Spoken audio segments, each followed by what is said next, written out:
Welcome back guys to another explanation of sequence। तो chapter की शुरुआत होती है। वो शो बोलता है आखिरकार इस टास्क से छुटकारा तो मिला। तुम लोगों को पता भी नहीं होगा कि ये चीज मुझे कितना सता रही थी। इस टास्क की वजह से तो मेरी भूख और नींद दोनों ही उड़ गई थी। फिर शायशु बाकी बच्चों से बोलता है तुम लोग मुझे आज की क्लास के नोट्स दे दो। मुझे मिस्टर हु के सो जाने से पहले ही सारे डाउट्स उनसे क्लियर करने होंगे। वो शो अंगड़ाई लेते हुए कहता है मैं थक चुका हूँ, गुड नाइट। ये देखकर शायशु भी लाइक कामचोर कहीं का। वुडी जाओ, सिस्टर शायू ने जो कपड़े बनाए थे वो गाड़ी से ले आओ। फिर शायशु कपड़ों को पहना के चेक करने लगता है। ये देखकर ली क्विंगजन सोचता है एक फैमिली होना कितना अच्छा होता है। फिर शायशु खुद भी नए कपड़े पहनता है। ठंडियां आ चुकी है, मुझे वुल्स को याद दिलाना होगा कि वो किसी भी नैनो सोल्जर्स के साथ भिड़ ना जाए। ये सोचकर शायशु एक वुल्फ के पास आता है और बोलता है अब तक तो उनके घाव ठीक हो चुके होंगे, क्या उन्होंने मेरे इंस्ट्रक्शंस को फॉलो करा था? फिर शायशु आराम से बैठकर उन्हें बताता है लीज तुम सबका सफाया करने के लिए काफी सारे इलीट्स को भेज रही है। वो सारे सोल्जर्स नैनो सोल्जर्स होंगे, क्या तुम उनका सामना कर पाओगे? क्या तुम्हें ये सारी चीजें सुनकर डर नहीं लग रहा? हमें दिखाया जाता है शायशु की बातों का उस वुल्फ पे घंटा फर्क पड़ रहा होता है।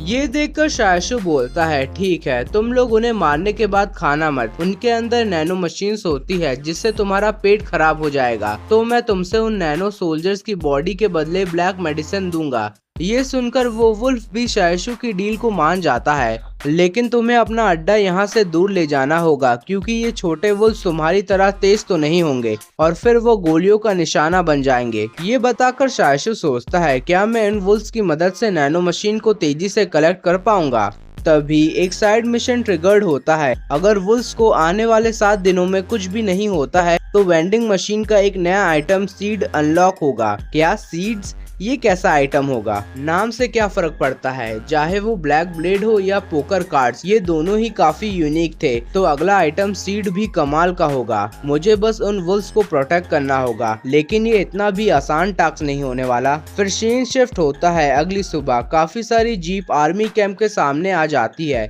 ये देखकर ली क्विंगजन सोचता है मुझे लगा था अब कोई भी इंस्पेक्शन करने नहीं आएगा, लेकिन ये लीज की ऑफिशियल आर्मी के सोल्जर्स यहाँ क्या कर रहे हैं? अगर इन्हें पता चल गया कि हम यहाँ रोज मीट पकाते हैं तो इन्हें लगेगा कि हम अपनी ड्यूटी अच्छे से नहीं निभा रहे हैं। हमें दिखाया जाता है वो सारे सोल्जर्स आर्मी कैंप की तरफ बढ़ने लगते हैं। तभी एक बंदा शायशु को देखकर बोलता है एक सेकंड, मैंने तो तुम्हें कहीं देखा है। ये सुनकर उनका हेड बोलता है क्या तुम इन्हें जानते हो? वो बंदा बोलता है जब हम इस स्ट्रॉन्ग होल्ड में आ रहे थे तब ये लड़का मेरे पीछे खड़ा था। मुझे लगा नहीं था कि ये इतनी दूर वाली आर्मी कैंप में असाइंड हो जाएगा। गाइस, ये बंदा तब की बात कर रहा होता है जब शायशु लोग सिंक्रोनाइजेशन का टेस्ट देने के लिए गए होते हैं। ये सुनकर उनका हेड बोलता है ये तो अभी टीनेजर्स है, अब मुझे इन नौजवानों का भी ध्यान रखना पड़ेगा। शायशु भी सोचता है लिंक्विन ने तो लीज की ऑफिशियल आर्मी को ज्वाइन कर लिया। फिर लिंक्विन का मजाक उड़ाते हुए कहता है अगर मुझे पता होता कि तुम लोग यहाँ पे हो तो मैं तुम्हारे लिए मीट ले आता, लेकिन जो हुआ अच्छे के लिए हुआ। अगर तुम जैसा रिफ्यूजी उस मीट को टेस्ट कर लेता तो तुम्हें बाकी खाने का स्वाद ही नहीं आता। फिर ली क्विंगजन उनसे पूछता है ऑफिसर्स आप हमारे आर्मी कैंप में किस लिए आए हैं? ये सुनकर लिंक्विन बताता है हम लोगों को तुम लोगों के साथ मिलकर वुल्फ का सफाया करने का ऑर्डर मिला है। ये हमारी पूरी आर्मी नहीं है, बाकी की आर्मी और सारे फायर आर्म्स अगले आर्मी कैंप में है। शायशु सोचता है ये लीज पागल तो नहीं हो गई है, इन्होंने बस 40 नैनो सोल्जर्स ही भेजे हैं, लेकिन मेरे लिए तो अच्छा ही है, जितने कम लोग रहेंगे उतना कम खतरा वुल्फ्स पे आएगा। फिर से लिंक्विन शायशु लोगों का मजाक उड़ाते हुए कहता है मैंने सुना है कि प्राइवेट सोल्जर्स की हालत कुछ ठीक नहीं है। प्राइवेट सोल्जर्स को तो ढंग से खाना भी नहीं मिल पा रहा है, क्या ये सारी चीजें सच है? ली क्विंगजन बोलता है हमारी हालत इतनी भी खराब नहीं है, हम अभी भी सब्जियों का जुगाड़ कर सकते हैं। तभी चन वुडी शायशु से पूछता है मास्टर ये मेन कोर्स क्या होता है?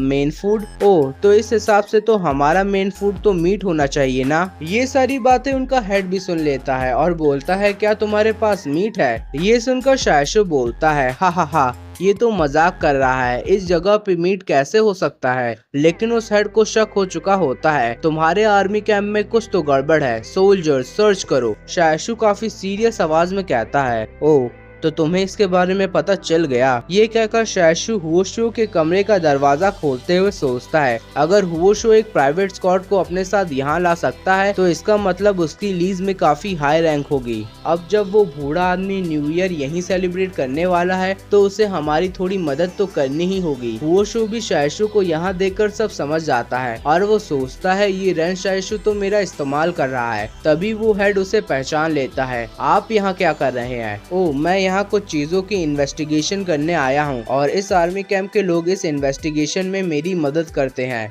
आई एम सॉरी सर, मुझे लगा नहीं था कि आप यहाँ पर हैं। हम लोग 7th कॉम्बैट स्क्वाड के सोल्जर्स हैं। हम लोग अभी ही दूसरे आर्मी कैंप में ट्रांसफर हो जाते हैं। तुम लोग बस अपने काम पे फोकस करो। मैं नहीं चाहता कि मेरी वजह से तुम्हारे काम में डिले हो। Yes sir. ये सब देखकर शैशु सोचता है, ये हुओशो है कौन? अभी ही ये सारे नैनो सोल्जर्स कितने एरोगेंट बन रहे थे और हुओशो को देखकर इन्होंने अपना रंग ही बदल लिया। सर, वो बूढ़ा आदमी कौन था? मेरे से अभी के लिए कुछ मत पूछो और इस आर्मी कैंप से जल्द निकलो। फिर शैशु अपनी सफाई देते हुए कहता है, हम उन सोल्जर्स को मीट के बारे में नहीं पता चलने दे सकते थे, वरना आपका न्यू ईयर यहाँ अच्छे से कैसे बीतता। सफाई देना बंद करो। लेकिन मुझे एक चीज जाननी है, लिंकू इससे पहले कोई भी सोल्जर नहीं था और आज ये एक सोल्जर ही नहीं, एक मिशन पे भी काम कर रहा है। इसे बस आर्मी ज्वाइन करे हुए कुछ ही दिन हुए होंगे। तुम मेरे से पूछना क्या चाहते हो? और इसी क्वेश्चन के साथ ये चैप्टर खत्म होता है। वीडियो पसंद आई हो तो लाइक शेयर सब्सक्राइब जरूर करिए।